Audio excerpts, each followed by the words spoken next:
Well, been a while since I did one of these, and people have been wanting me to continue, and seeing as I still don't have my camera, well, the audio thing is the only option. So, well, here we go. Today we're going to be focusing on the Saiyans. Now, the thing about the Saiyans that always fascinates me is how easily people seem to think that they were good guys.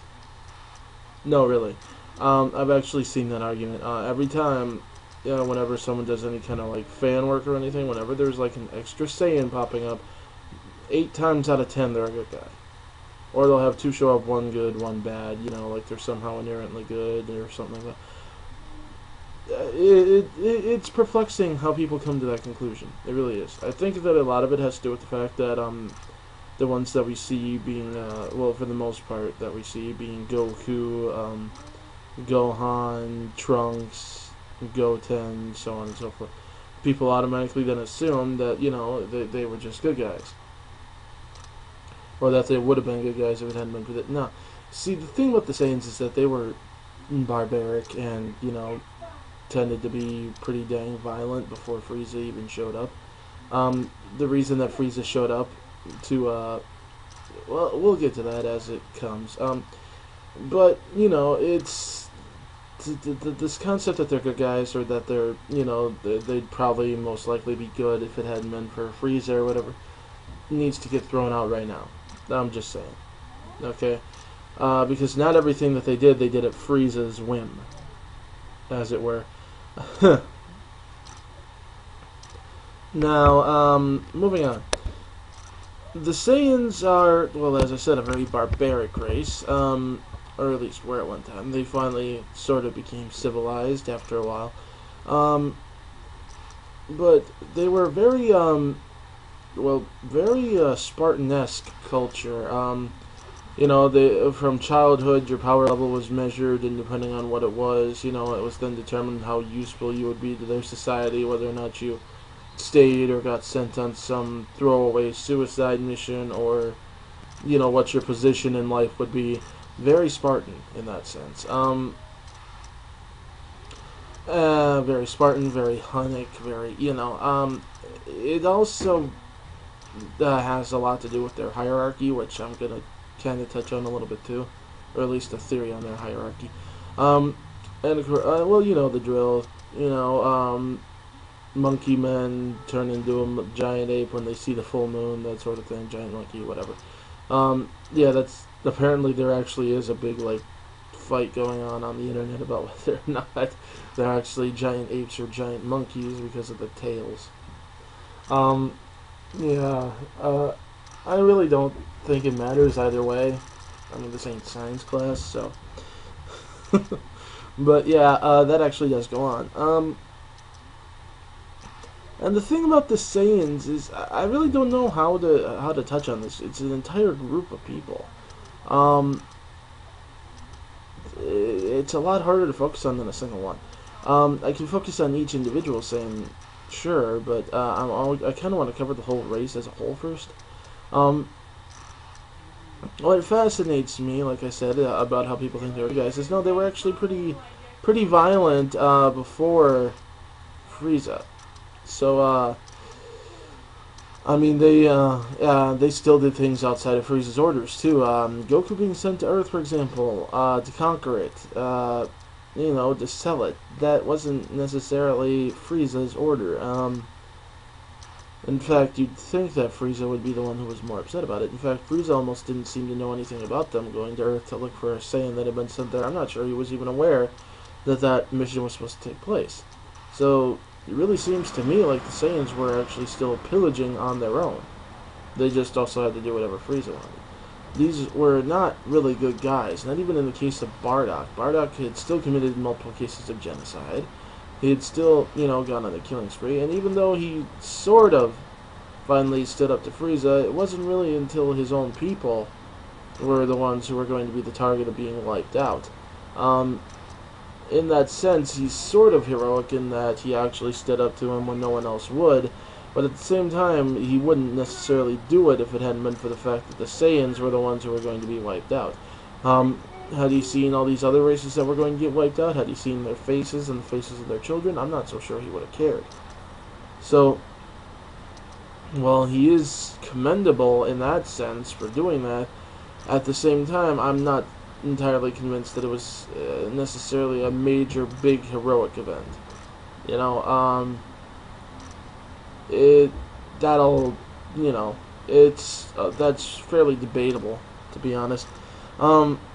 Now, when it comes to the Saiyan hierarchy, a lot of people are confused as to what it means. That since Vegeta's the prince and his father is dead, that means that he's therefore the king, so why does he call himself the prince? Well, we'd have to study two sort of political structures that existed on Earth at some point when it came to cultures that are very similar to the Saiyan hierarchy. As I said, they're very Spartan, very Hunnic, very Mongolian, so to speak, in terms of how they're raised for battle, how their governmental structure seemed to work.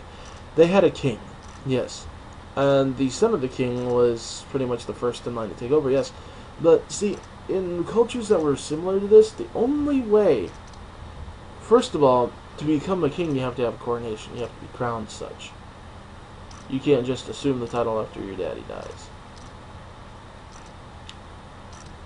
That's why so many times there are cases where people will try to assassinate a prince or whatever before the coronation, because that puts them out of the line, and they were never the king, so they didn't really kill the king, so on and so forth, etc., yada yada.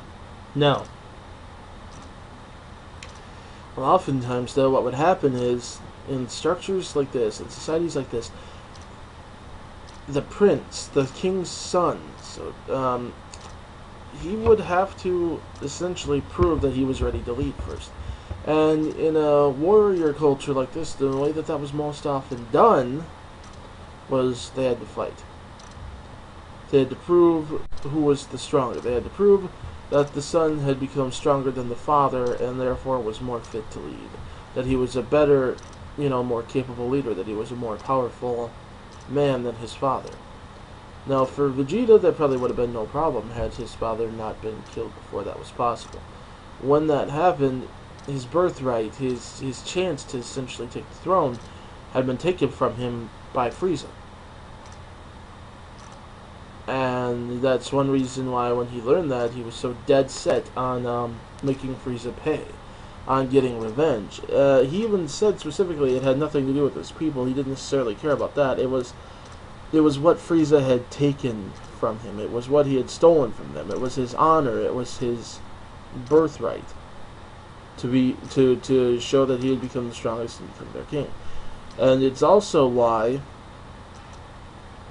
when he couldn't beat Frieza and he actually had to beg Goku to do it, the structure, the societal structure, Goku technically was one of the weakest Saiyans that had ever been born. And that's according to their societal structure, he was. That's why they threw him away like that. He should have just been, nothing. And when they, when the fact that he was literally laying there, dying, essentially. Well, not essentially, he was, and that he had to beg someone who should have been nothing, who was the lowest of the low in their culture, to do what he could not do, what he was not strong enough to do, to admit that he was stronger than even him, tore him apart. It did. It's frankly the reason he was crying when he died. The fact that he had to literally submit to Goku, basically consent that he was stronger than him. It's also why he then became obsessed with beating him, surpassing him. Now, again, this is sort of assumptive. It's never specifically laid out in the manga, but I think that it's very, very strongly hinted at. When you look at how the culture works and everything, how it's explained to work.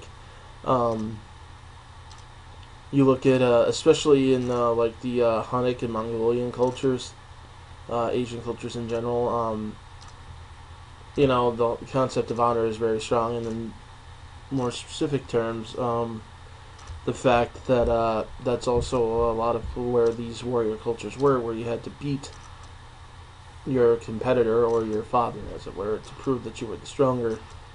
You know, it sprang from there. So it's not something that would necessarily be foreign to Akira Toriyama as he was writing.